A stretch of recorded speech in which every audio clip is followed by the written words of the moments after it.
Section 2. You will hear a woman called Emma Carter talking on the radio about the Whale Protection Group, an organization which works to safeguard whales. First, you have some time to look at questions 11 to 15.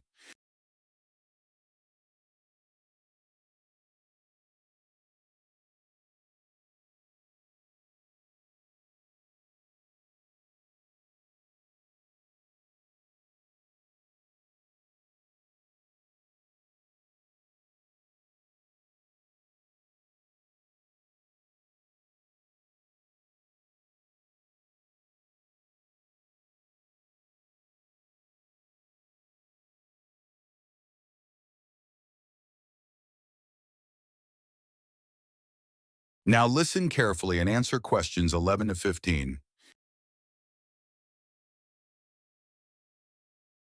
Today, we're very pleased to welcome Emma Carter from the Whale Protection Group. Emma, tell us about the organization. Of course.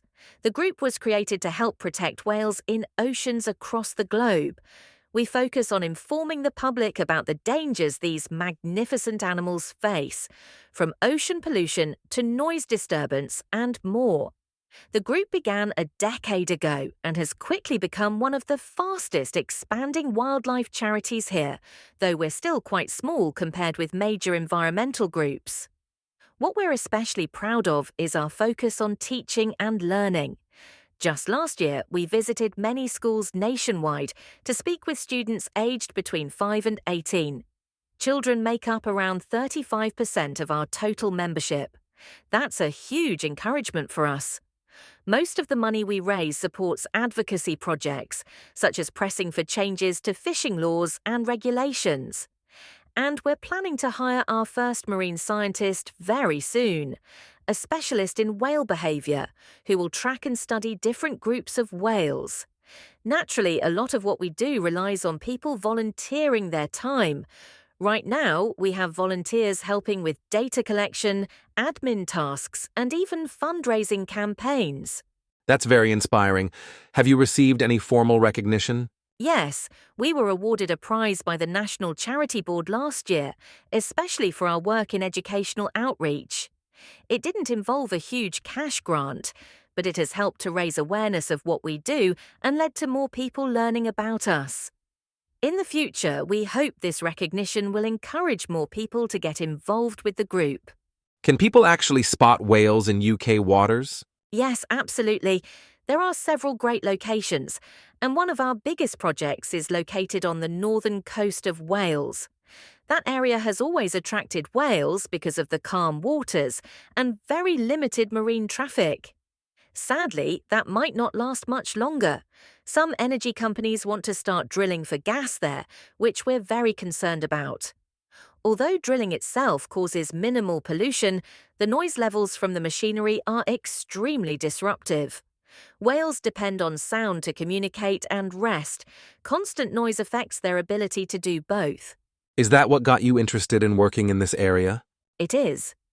I didn't know much about whales when I was at school and hadn't seen one in real life. But I read a story once about a pod of whales that had to leave the coast near Devon because of noise from nearby industrial ships. A young boy wrote letters and gathered support to protect them.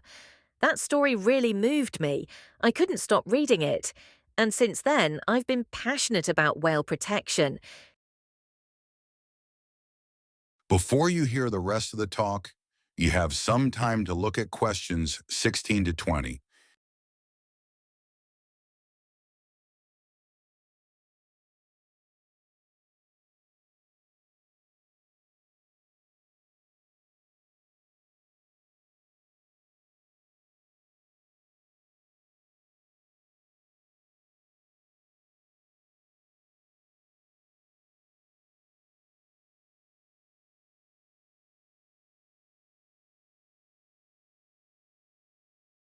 Now listen and answer questions 16 to 20. I'm sure many of our listeners are wondering how they can help. You mentioned the Sponsor a Whale scheme? That's right. People can select one of our whales to sponsor. They'll receive a photograph and updates about how their whale is doing. At the moment, we have 4 whales that are part of the program. Sky, Ripple, Luna, and Jet. Ripple has been tricky to find this season. Our observers haven't spotted him yet, but we're hopeful he'll appear soon. The others have all been seen regularly. Sky and Luna are often seen swimming side by side, but Luna is especially playful. She seems to enjoy performing near boats, and we've taken countless pictures of her. Each whale has a unique character. Sky moves through the waves with grace, while Jet is full of energy. He's always jumping above the surface and splashing back down with great power. You might assume Jet is the youngest. He's not. That title goes to Luna, but Jet is the most recent addition to our sponsor program. Luna also makes lots of sounds, so she's easy to identify by ear. Ripple and Sky are vocal too, but Sky is easily spotted thanks to a large scar on her dorsal fin. It really helps us tell her apart from others. They sound like such interesting creatures.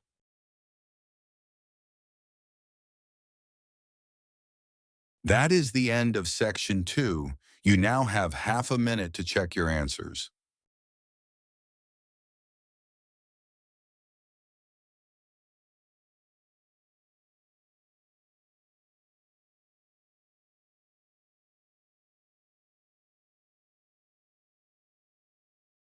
Today we're very pleased to welcome Emma Carter from the Whale Protection Group.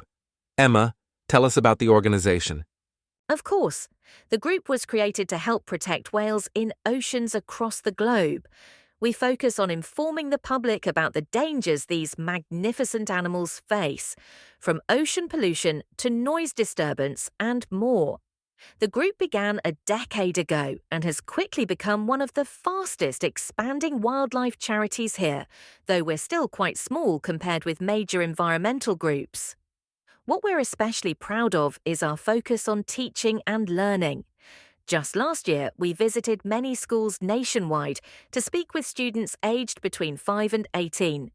Children make up around 35% of our total membership. That's a huge encouragement for us. Most of the money we raise supports advocacy projects, such as pressing for changes to fishing laws and regulations. And we're planning to hire our first marine scientist very soon, a specialist in whale behavior, who will track and study different groups of whales. Naturally, a lot of what we do relies on people volunteering their time. Right now, we have volunteers helping with data collection, admin tasks, and even fundraising campaigns. That's very inspiring. Have you received any formal recognition? Yes, we were awarded a prize by the National Charity Board last year, especially for our work in educational outreach. It didn't involve a huge cash grant, but it has helped to raise awareness of what we do and led to more people learning about us. In the future, we hope this recognition will encourage more people to get involved with the group. Can people actually spot whales in UK waters? Yes, absolutely. There are several great locations, and one of our biggest projects is located on the northern coast of Wales. That area has always attracted whales because of the calm waters and very limited marine traffic. Sadly, that might not last much longer. Some energy companies want to start drilling for gas there, which we're very concerned about.